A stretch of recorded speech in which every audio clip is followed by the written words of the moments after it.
Gabay Misan. Minsan. Take care po. Bye, See ya. take care, Minsan. See ya.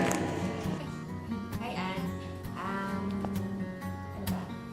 Actually, thank you for siguro yung sa trust na binigay mo for us dun sa Ethylens.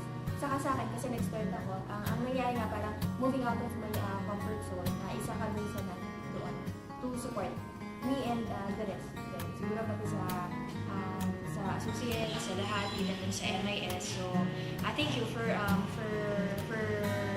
being an inspiration saka for leading dun sa SCG. So, thank you for na naka-meet tayo ng great mind na kagaya mo.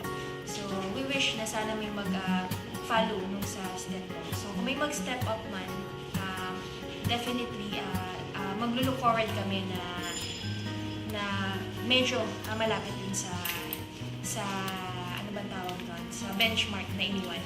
So, have a happy life and ano ba, yan, magandang buhay. Not only dun sa professional or dun sa career mo, pero of course, pati sa family. Yun lang.